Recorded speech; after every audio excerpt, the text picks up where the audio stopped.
Now to those stunning images of horror and mayhem captured during deadly terror attacks this week. In Canada, shots fired at a national war memorial and Parliament, killing a soldier. And in New York City, a hatchet attack on police officers. Both incidents carried out by so-called lone wolves. And there are new fears this morning about how many more are out there. Dan Harris has been tracking the story all week. It took only 7 seconds, but it was devastating.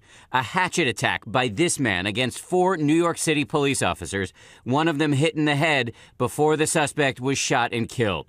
Zale Thompson, a 32-year-old unemployed recent Muslim convert who police say was self-radicalized on the internet watching videos of ISIS and Al-Qaeda. I'm very comfortable this was a terrorist attack, certainly.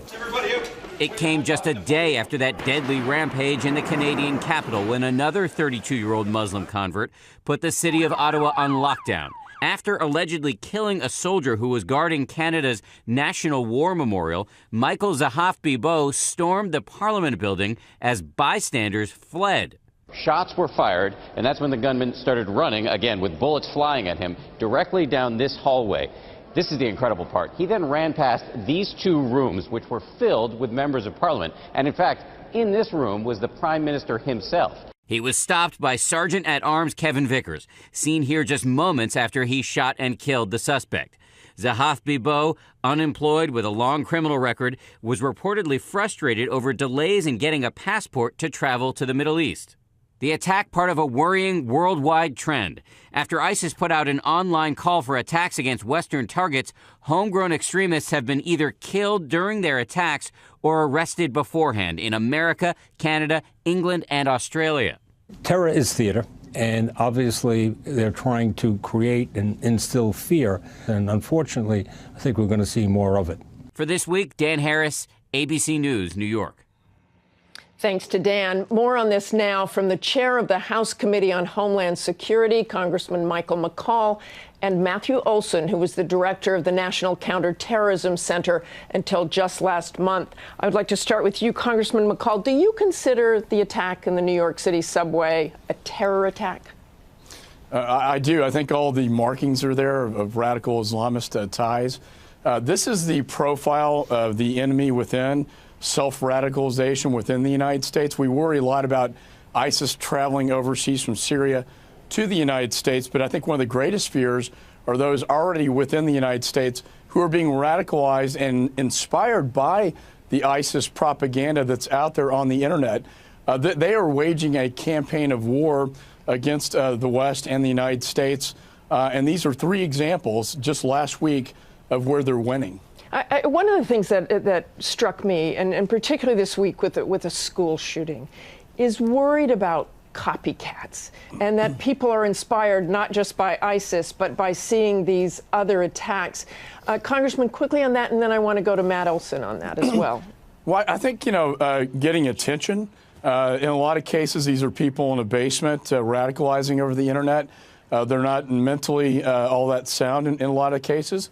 And they're very hard to stop. That's the main point I want to make, is to detect and deter and disrupt these cases, as FBI Comey director said before my committee, are really one of the most difficult to stop. And it's like finding a needle in a haystack and then getting them out of that radicalization towards a de-radicalization path. And Matt Olsen, again, on the fears of this copycat, but is there a strategy to stop this? I agree with Chairman McCaul. These are very difficult to stop. I mean, this is the kind of violence that we've been concerned about, this spate of violence over the last week. We need to learn more about the motivation for each of these. Obviously, each one is under investigation. But again, this is the kind of violence from these homegrown extremists that we've been concerned about over several years. This is not, this is not a new phenomenon.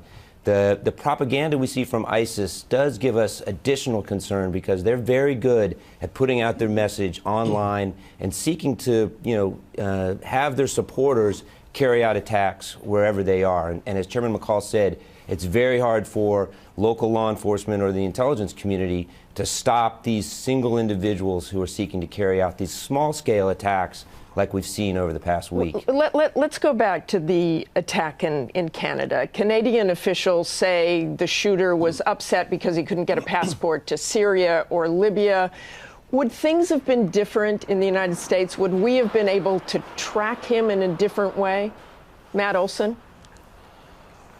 Yeah, it's hard to say exactly if things would have been different. But I think this case highlights in Canada. Look, we work really closely with our Canadian counterparts as well as with law enforcement and services around Europe and around the world. What this highlights is the need to have really good information sharing. So if we have somebody that we see who we're concerned about, we need to make sure that other countries have that information as well. And the other thing is we need to make sure that information that we get on the intelligence side is shared with law enforcement. That's one of the things that we worked on at the National Counterterrorism Center, really crossing that intelligence and law enforcement divide to make sure that the FBI and in particular local police departments have the information they need to identify these individuals and stop them before they're able to carry out an attack like this. And Congressman McCaul, your colleague, Congressman Peter King, said this week, we need to be more closely watching Muslim communities in the U.S. and go all out with surveillance and be quick to call it terrorism. Do you agree with him that these communities should be under surveillance? Well, I was a federal prosecutor like Matt, worked on FISAs. And look, yeah, surveillance of mosques is a very sensitive issue. But what I would urge would be that we have greater community involvement within the mosques. Remember Tamerlan Tsarnaev, the Boston bomber, got literally kicked out of his mosque, and yet there was no reporting of that at the time. And had there been, just maybe we could have stopped that particular bombing from happening. And it's very true of a lot of these cases where they do attend mosques. There is radical behavior. And I think it's more of the FBI and Homeland Security working with state and locals within the Muslim community. And those local law enforcement really have to come into play there, it seems like. Thank you very much to both of you.